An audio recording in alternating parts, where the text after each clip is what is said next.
Baik, selamat bertemu kembali dengan saya. Di pertemuan kali ini kita akan membahas tentang jurnal. Izin share screen terlebih dahulu.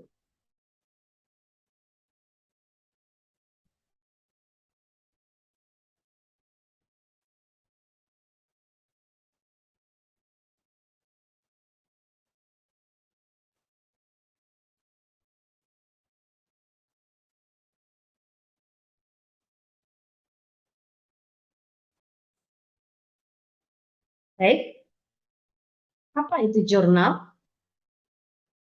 Jurnal adalah catatan akuntansi permanen yang pertama, yang sering dikenal dengan Book of Original Entry, yang digunakan untuk mencatat transaksi keuangan perusahaan secara kronologis, di mana dengan menyebutkan akun yang di posisi debitnya maupun di posisi kreditnya. Jurnal umum adalah tempat untuk mencatat seluruh aktivitas transaksi keuangan perusahaan tanpa terkecuali. Jadi tidak boleh ada yang tidak dicatat atau terlewatkan. Intinya secara kronologis dan dicatat tanpa terkecuali. Itu adalah jurnal. Berikutnya, di dalam jurnal ada pembagian kelompok besar. Ada dua, yaitu yang pertama, rekening-rekening neraca, yang sering disebut dengan rekening real, di mana rekening-rekening pada akhir periode akan dilaporkan dalam neraca. Yang terdapat di dalamnya yaitu rekening-rekening aktiva, rekening-rekening utang atau kewajiban, dan rekening-rekening modal. Yang kedua, itu ada kelompok rekening-rekening rugi laba atau sering disebut dengan rekening nominal, di mana rekening-rekening pada akhir periode akan dilaporkan dalam laporan rugi laba. Yang terdapat di dalamnya yaitu rekening-rekening pendapatan dan rekening-rekening biaya. Kedua rekening ini, kedua kelompok rekening ini memiliki sifat tersendiri. Oke, berikut ini adalah sifat dari rekening real. Seperti ini saya gambarkan. Perhatikan untuk posisi debitnya maupun posisi kreditnya. Untuk posisi debit jika ada pertambahan dalam rekening aktiva. Kemudian jika ada pengurangan dalam rekening utang, dan berikutnya jika ada pengurangan dalam rekening modal. Ketiga ini posisikanlah di posisi debit. Berikutnya untuk posisi kredit yaitu yang pertama jika ada pengurangan dalam aktiva atau rekening aktiva, kemudian ada penambahan dalam rekening utang, dan berikutnya jika ada penambahan dalam rekening modal. Maka ketiga ini posisikanlah di posisi kredit. Nah, ini adalah sifat dari rekening real. Berikutnya untuk sifat-sifat rekening nominal. Ini pada dasarnya hubungan antara rekening-rekening tersebut terhadap rekening modal. Dan tidak ada saldo rekening nominal yang dipindahkan ke periode selanjutnya. Baik, seperti ini gambarannya hubungan rekening biaya dan rekening pendapatan terhadap rekening modal. Terlebih dahulu kita perhatikan di sini, jika dalam rekening biaya ada penambahan atau biaya bertambah, posisikanlah di debit. Kemudian jika biaya berkurang, posisikanlah di kredit. Untuk rekening pendapatan, jika ada penambahan pendapatan atau pendapatan bertambah, posisikanlah di posisi kredit. Jika ada pengurangan rekening pendapatan, ya atau berkurang pendapatannya, maka posisikanlah di debit. Nah, kedua rekening ini bagaimana hubungannya dengan rekening modal? Nah, seperti ini kita lihat. Jika ada bertambah biaya, maka sudah pasti akan mengurangi modal. Modal berkurang, posisikanlah di debit. Begitu juga ya di sini kita lihat untuk rekening pendapatan. Jika pendapatan bertambah, maka sudah pasti akan menambah modal atau menambah rekening modal. Posisi rekening modal bertambah di sebelah kredit.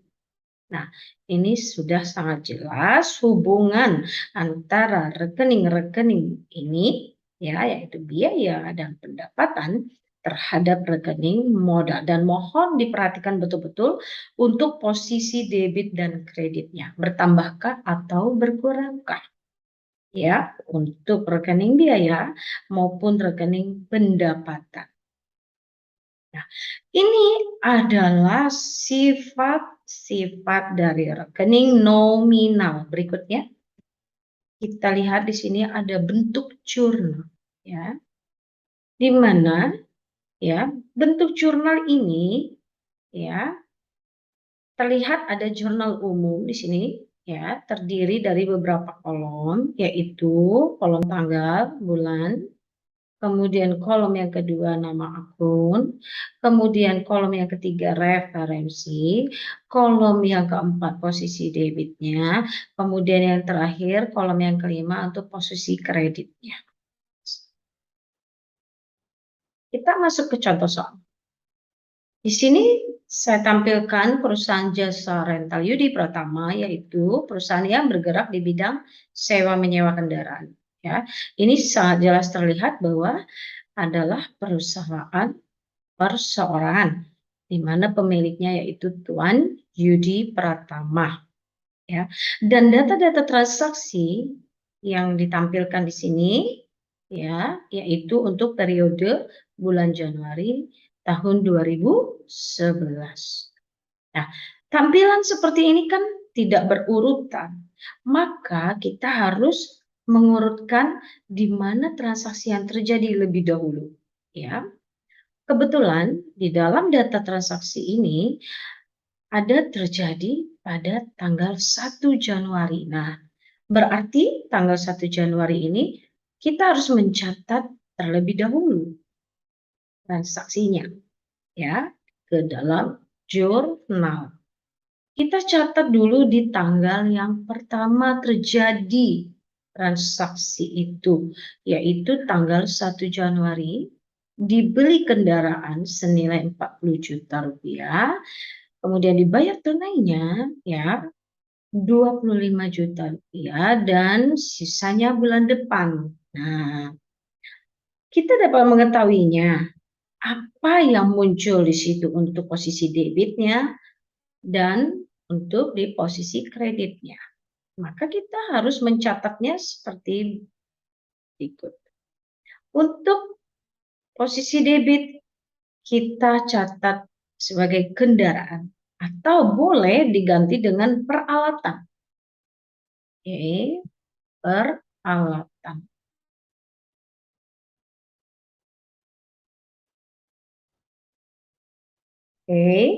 Peralatan sebesar 40 juta rupiah.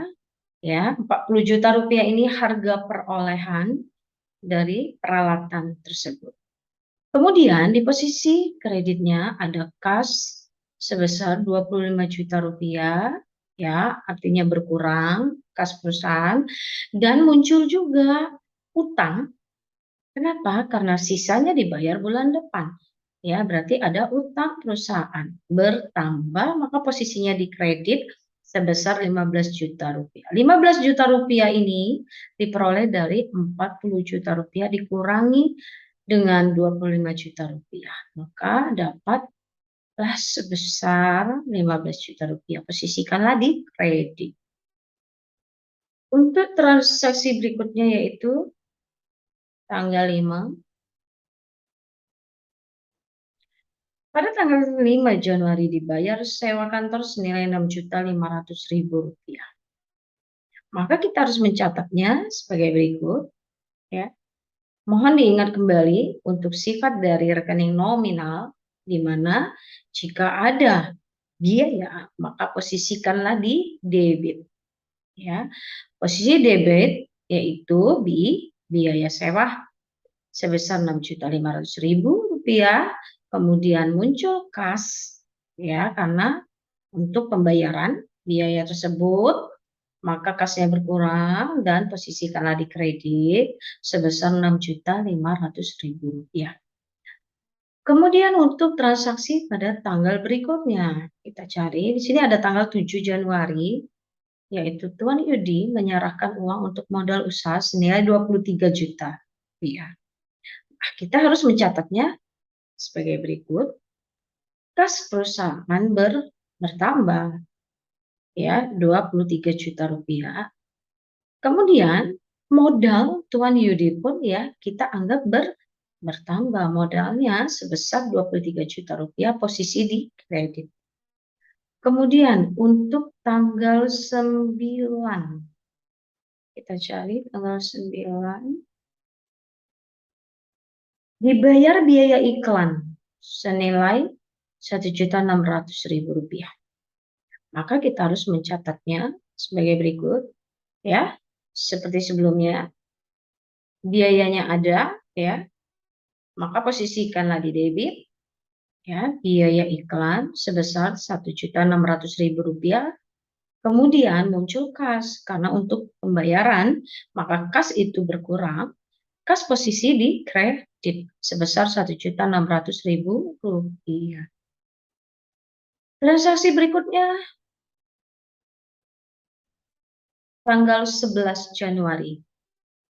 Dibayar utang kepada toko melati senilai Rp2.500.000.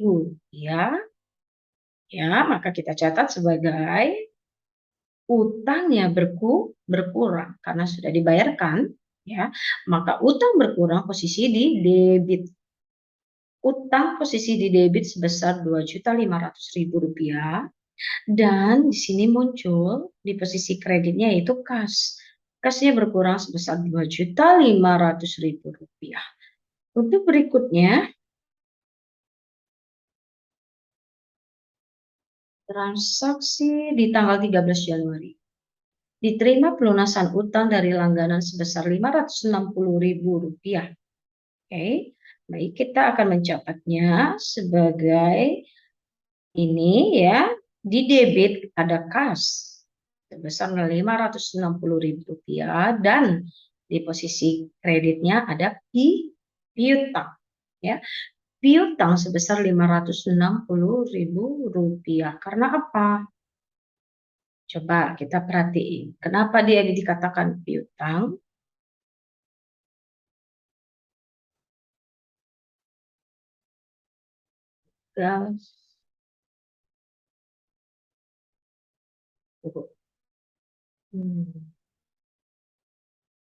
Tanggal 13, piutang. Diterima pelunasan utang, berarti kan pihak lain yang berutang pada perusahaan kita, maka dianggaplah sebagai piutang. Nah, piutang dibayar lunas, ya, sudah kita terima piutang kita, maka kita catat piutangnya di posisi kredit, ya, sebesar Rp560.000. Berikutnya, transaksi pada tanggal 15 Januari. Dibeli alat tulis kantor secara kredit senilai Rp850.000. Maka kita mencatatnya sebagai berikut. Perlengkapan untuk posisi debit sebesar Rp850.000, kemudian muncul utang, ya, karena pembeliannya secara kredit, ya, maka utang perusahaan bertambah, posisi di kredit sebesar Rp850.000. Berikutnya tanggal 17, kita cari di sini 17 Januari, Tuan Yudi mengambil uang tunai untuk keperluan pribadi senilai 700.000. Ya, maka kita harus mencatatnya sebagai berikut. Private Tuan Yudi, posisi di debit sebesar 700.000 rupiah. Ya, kas perusahaan berkurang sebesar 700.000 rupiah, posisi di kredit. Oke, berikutnya kita cari tanggal 19 di sini. Data transaksi pada tanggal 19 Januari dibeli 4 buah komputer senilai 12 juta rupiah. Maka kita mencatatnya sebagai berikut. Peralatan kantor. Komputer masuk dalam peralatan. Nama rekeningnya yaitu nama akunnya peralatan atau nama perkiraannya peralatan. Ya, masuk dalam rekening aktiva. Komputer, masa pakainya lebih dari 1 tahun. Peralatan, ya, kita catat di posisi debitnya sebesar 12 juta rupiah. Kemudian muncul kas di posisi kreditnya sebesar 12 juta rupiah. Berikutnya transaksi tanggal 23 Januari. Dibayar premi asuransi senilai 6 juta rupiah, maka kita mencatatnya sebagai berikut. Ya, di tanggal 23, biaya premi asuransi, biaya asuransi ya. Itu posisi di debit. Ya. Karena ada biaya ya, karena posisi biaya di debit, maka ini muncul, sudah pasti akan muncul kasnya di kredit. Karena untuk pembayaran uang kas diambil sebesar 6 juta rupiah. Kas berkurang sebesar 6 juta rupiah, maka posisikanlah di kredit. Transaksi berikutnya terjadi di tanggal 29 Januari di sini. 29 Januari dibayar gaji pegawai senilai 8.500.000. Maka kita mencatatnya sebagai berikut ya. Biaya gaji ya. Biaya gaji pegawai. Oke. Boleh seperti ini, biaya gaji di posisi debit. Ya, karena ada muncul biaya, posisikan di debit sehingga dia sudah pasti akan ada pembayaran menggunakan uang kas, maka kas berkurang ya. Ya, maka situ sudah sangat jelas posisi kas harus di kredit, artinya berkurang sebesar 8.500.000 rupiah. Ya, seperti ini. Oke, baik, sudah selesai materi tentang jurnal.